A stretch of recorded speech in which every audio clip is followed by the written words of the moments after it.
Yeah. Okay, everybody got their computers? You probably want those on, okay? So did anybody actually travel for spring break? This is the first time I've seen you guys. I'm sure plenty of people who might otherwise did not, but I was just curious if anybody got out. I got out of the city for the first time in over a year. I have not left Cincinnati in over a year. Freaking nuts. Went and visited some friends and family up in New York, Connecticut. Pretty cool. Skating. Being able, you what? Skating. You went skating? Like ice skating? No, just skating. Roller skating. Oh, gotcha. Out of town? Or that's like something you did out of town? No, it's not out of town. It's like in Cincinnati. Gotcha. Not blading, but skating. Yeah. Old school. All right. Let's take a look at what is going on here. Share sound. I think I'll play some video here too.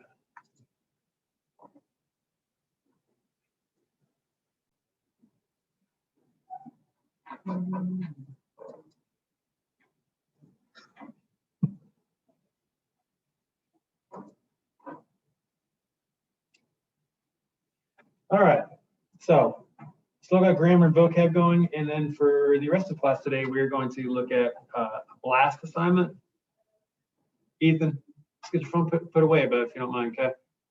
Not sitting out. Let's just put it away. I believe you. Do you guys remember the blast assignments? How we like start each quarter and you like kind of read on a topic and you develop a theme, you know, some kind of topic, and then you make some kind of blast statement about it, and then we review each other's anonymously and all that stuff. Look at some research links because we're gonna start that today. We're gonna work on it today and tomorrow. I know it's a little bit late because we stretched out To Kill a Mockingbird because it's kind of a longer book, and plus all the snow days and weird stuff happened. But we are starting the unit for the last quarter now, and that is going to culminate with reading the Odyssey, which is not a novel. It's a lot shorter. It's kind of strange and really different. It's more kind of like a supernatural myth type literature. Technically, it's called an epic, okay, which is actually a long poem. It tells a story of like great adventures of a hero from a long time ago. Maybe you've heard of it. And there's kind of famous different monsters and adventures that happen that might kind of sound like a little bit familiar. And it's strange and maybe a little bit difficult to understand the time sequence, but we'll do it in little chunks, and it'll be probably kind of a fun change from what you're used to. And if you're into like comic books and kind of supernatural fantasy or anything like that, it's kind of the #1 thing that's influenced all the stories that have ever been written like that if you go back far enough. Called the Odyssey. Okay, but in the meantime, grammar lesson 21 is posted. Should be complete Wednesday. I've actually already had a couple people do this, but just to kind of do this right and actually learn it in class, I want to open up this assignment. If you guys could go to the assignment and open up the actual handout here, okay, on infinitive phrases. So we studied prepositional phrases. We have studied, I believe, appositives and gerunds. Participles, and now we're looking at infinitives. I think infinitives are actually pretty easy, but I thought we'd actually watch the video that I hope you watch on your own. It's right here in class. It only lasts like 2 minutes. Okay. You guys getting in there? Open up the actual assignment, and I'm going to open up the actual video of me explaining this. Hopefully the sound will work. Hello, Mr. Cooney. Yes, it does. All right. Okay. So it might be a little bit tricky for you to see everything that's going on, but the focus should sharpen up. You can always watch it again on your own, but this is just kind of introducing the concept of what infinitives are. So here we go. Here with grammar lesson 21, and this is infinitives and infinitive phrases. So this is the third type of phrase that we call verbals. Okay, and it's when you take, again, that's when you have a verb that's being used as something else other than a verb.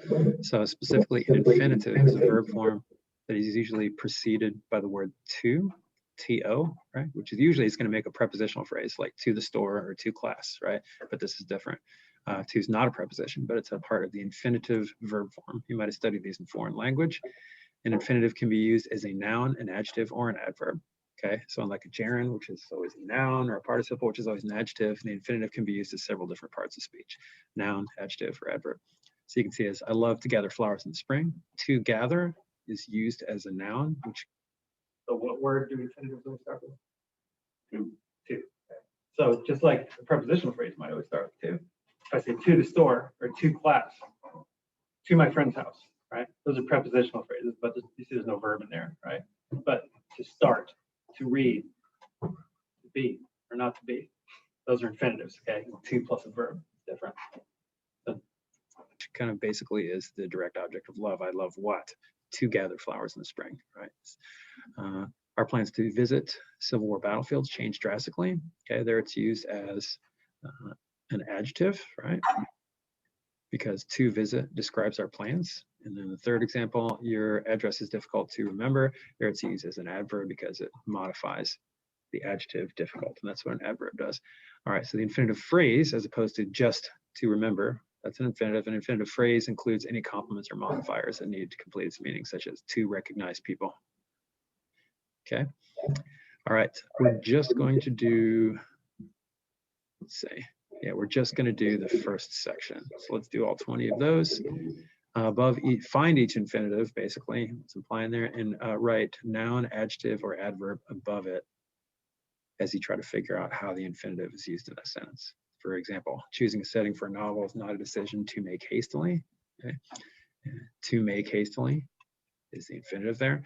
And we're writing ADJ above it because what that does there is it describes the decision, right?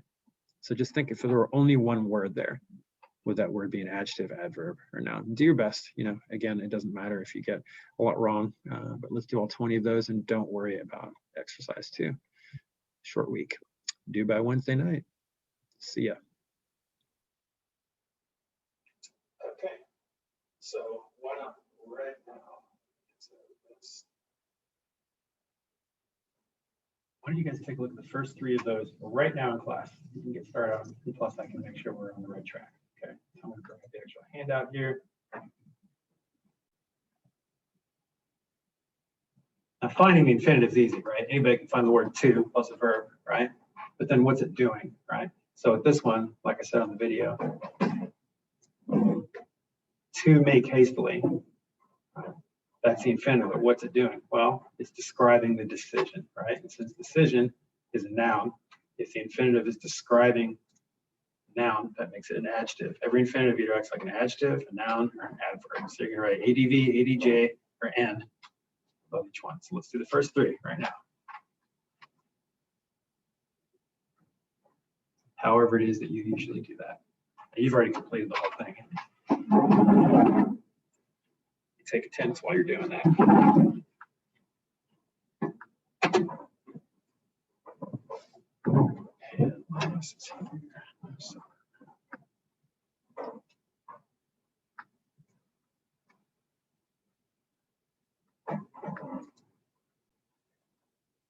Still nobody here. Okay.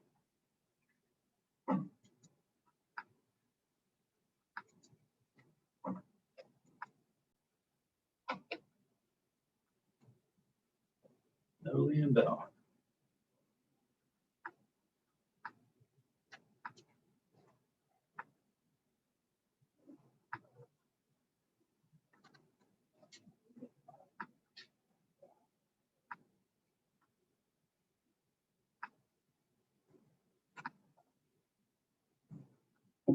Okay.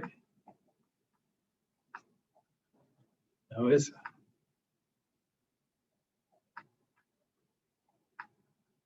No Sheena.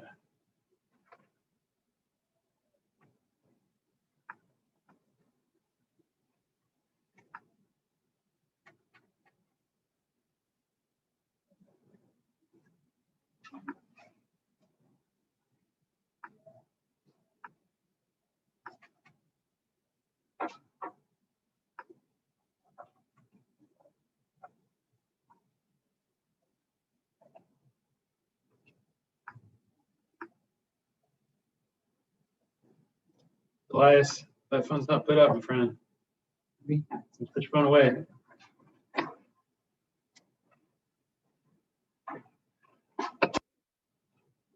Yeah.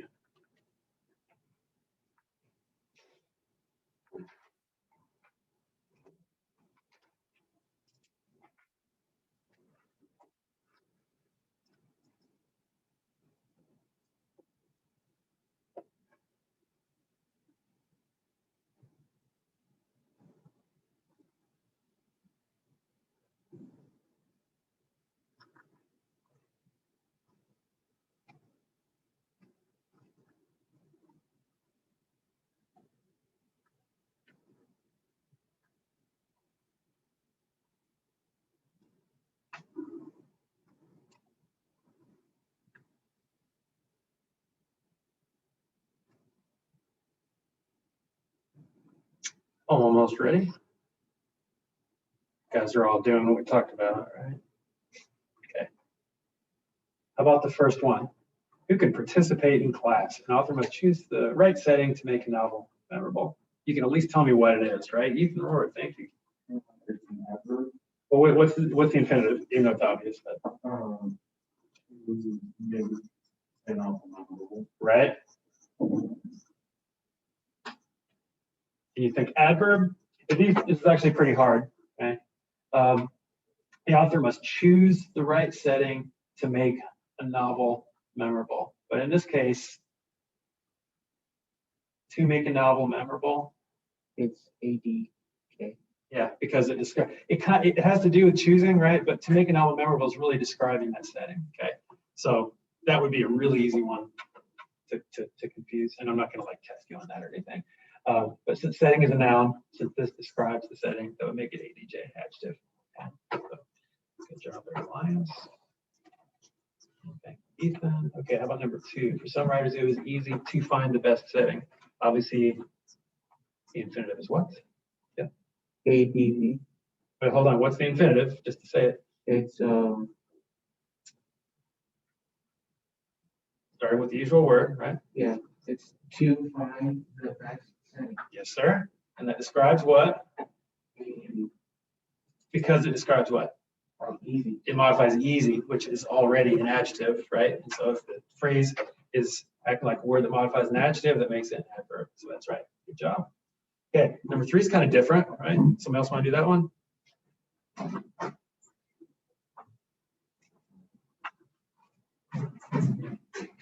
Got your slip there, Tay? Cool. Number 3, you can toss it. It's fine. Thank you. Number 3, anybody? You can at least tell me what the infinitive is, right? Is it a handy thing or are you scratching? Number 3, folks, what's the infinitive? Come on. Thank you. And 3? Oh, there's actually 2 of them.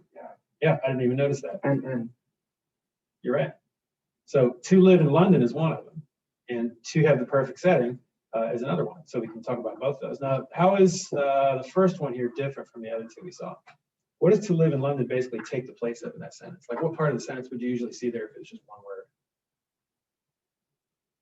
live in What part of the sentence would you usually see? What usually comes at the beginning of a sentence? What part of the sentence? Not part of speech, part of sentence. What? I mean, it's capitalized, but isn't that where you use the subject, right? The subject of the sentence, right? And the subject is usually a noun, right? But instead we have this activity here. So to live in London, this thing is to have the perfect setting. So that acts like a noun, okay? Because it's acting like the subject of the sentence, even though it's a verbal phrase, infinitive.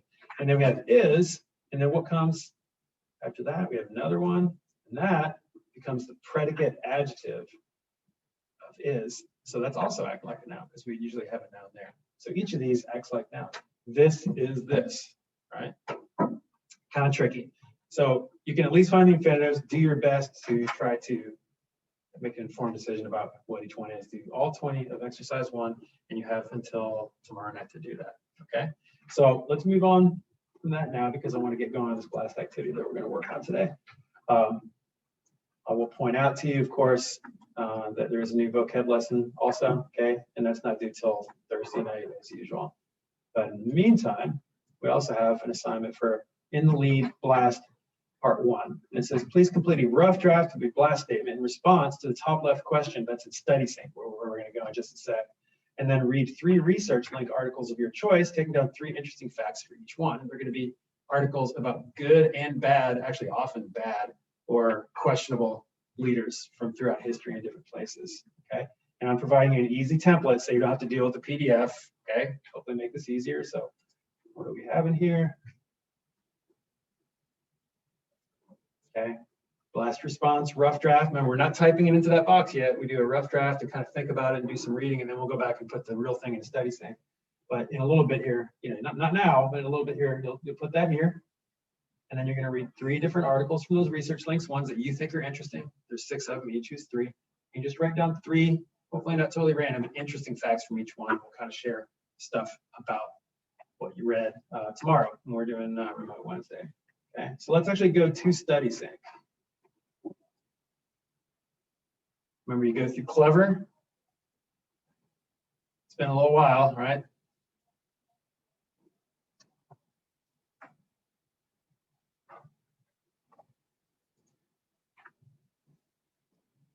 And then you'll see an assignment called In the Lead. Okay.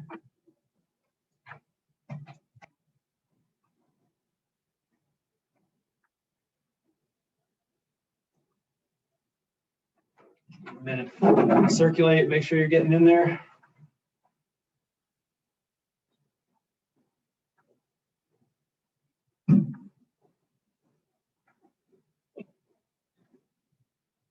Got Abraham Lincoln statue sitting in front of that, just like you see it on my screen.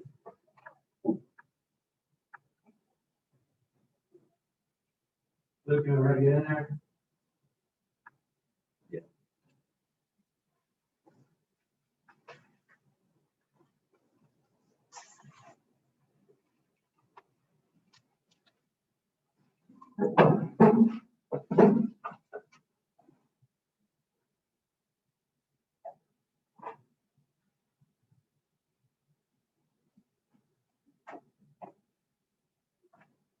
Okay, so the question we're eventually going to answer is, what are the responsibilities of power? Okay, what are the responsibilities of power? What do people have to, should think about when they have power? Interesting question. All right, so we're going to read the background here. George Washington, Nelson Mandela, Mahatma Gandhi.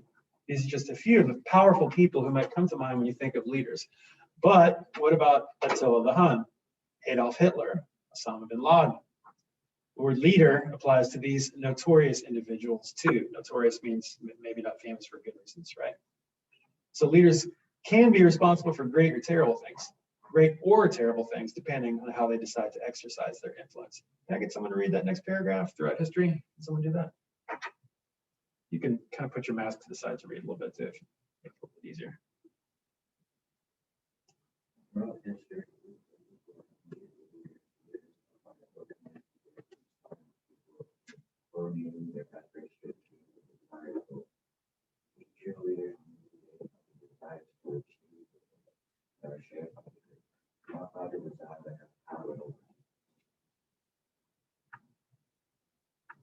Can't I read the next paragraph?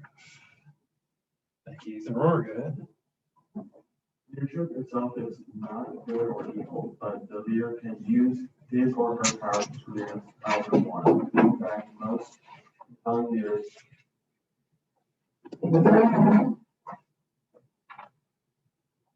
Something happened?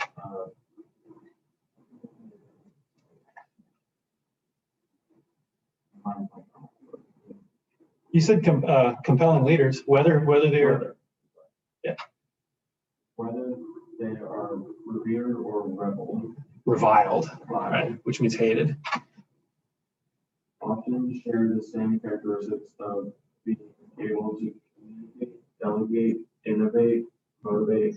In other words, strong leaders are able to share their vision and persuade others to help them achieve it. Even though leaders use abilities to with vastly different outcomes. For example, George Washington led the colonial victory and independence in the American Revolution, but Osama bin Laden, the founder of Al Qaeda, ordered the deadly attack on September 11th.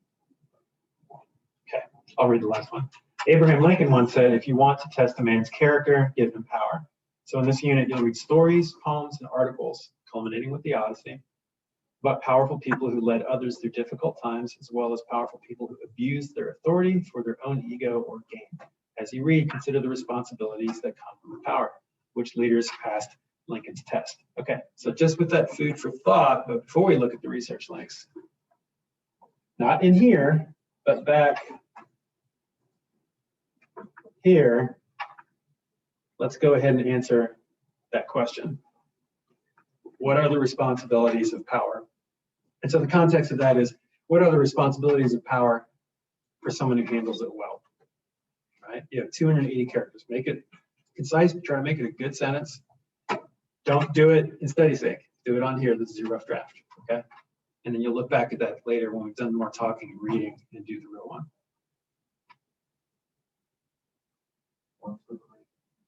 What are the responsibilities of power? Just in your opinion, and thinking a little bit about the background paragraphs there.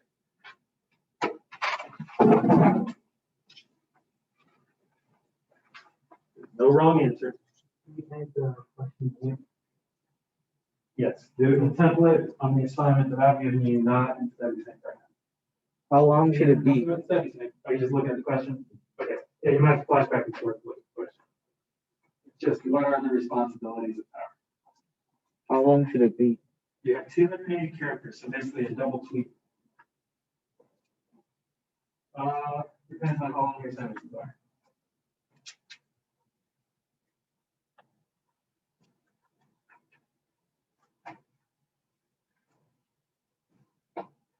So, kind of roughly count your letters, spaces.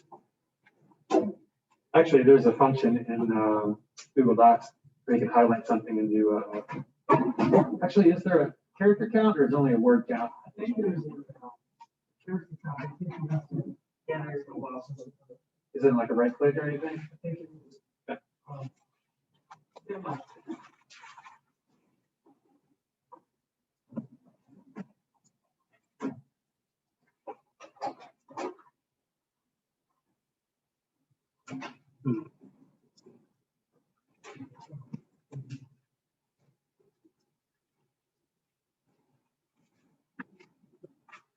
Glad you're here. Thank you. okay, so the top of your page, you click tools, there is a word count selection. Within that word count selection, will bring it down. Word count, characters. Oh yeah, there.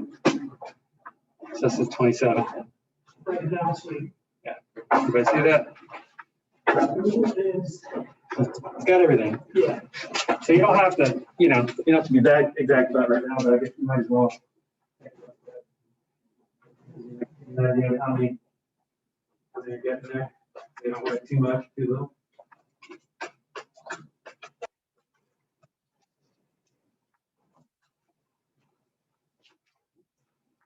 Jeremiah, we looked at the grammar assignment at the top. It's the usual thing, but we watched the video together and kind of talked about it. Do tomorrow night, and now we're working on a study sync assignment. If you remember how to get back in there in study sync, we're doing starting to blast.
Okay, so a lot of us are finishing that. Now I'm going to give you the rest of class to do the rest of what you see there. Okay, so just to go and say it up front, If you finish with all that with some time in class left, you can get your phone out and take a break, okay? But otherwise, I'll expect you to be working on that and using the time that I'm giving you, okay? Otherwise, phones need to be put up. Yes, sir. Yes, that would be fine, okay?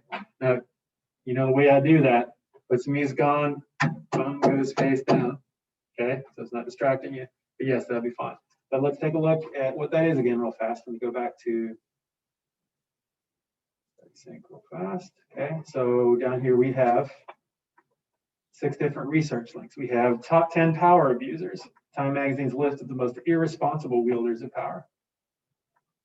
That's probably kind of long, but you can read just part of it. It's fine. Gandhi's moment of truth discusses how Gandhi's refusal to comply with racial segregation rules on a South African train shaped his future fight against injustice. The Amazing Alexander summarizes the life of Alexander the Great and the way he shaped a huge part of the ancient world.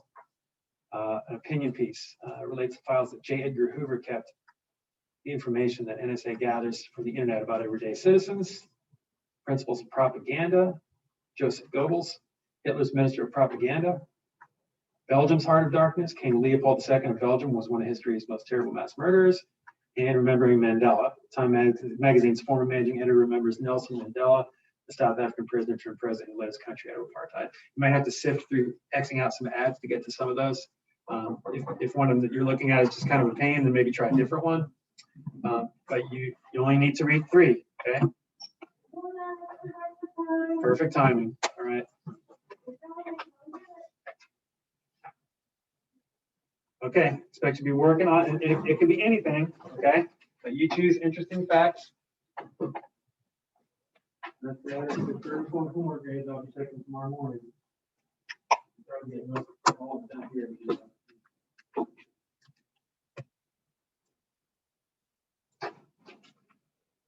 Okay, breakfast.